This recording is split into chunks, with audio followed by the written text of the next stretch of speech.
Today we are going to discuss subject and predicate. When we make a sentence, we name some person or thing and say something about that person or thing.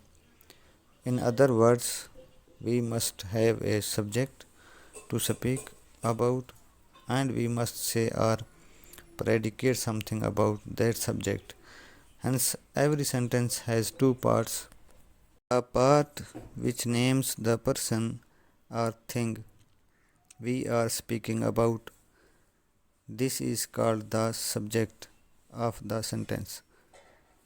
The part which tells something about the subject, this is called the predicate of the sentence.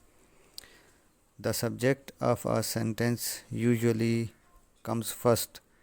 Occasionally it is put after the predicate, as here comes the bus. Sweet are the uses of adversity. In imperative sentences, the subject is left out, as sit down. Here the subject you is understood. Thank him.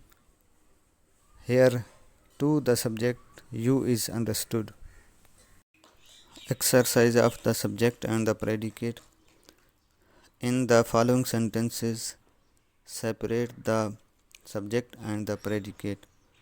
Number 1. The early bird catches the worm. Number 2. All matter is indestructible. Number 3.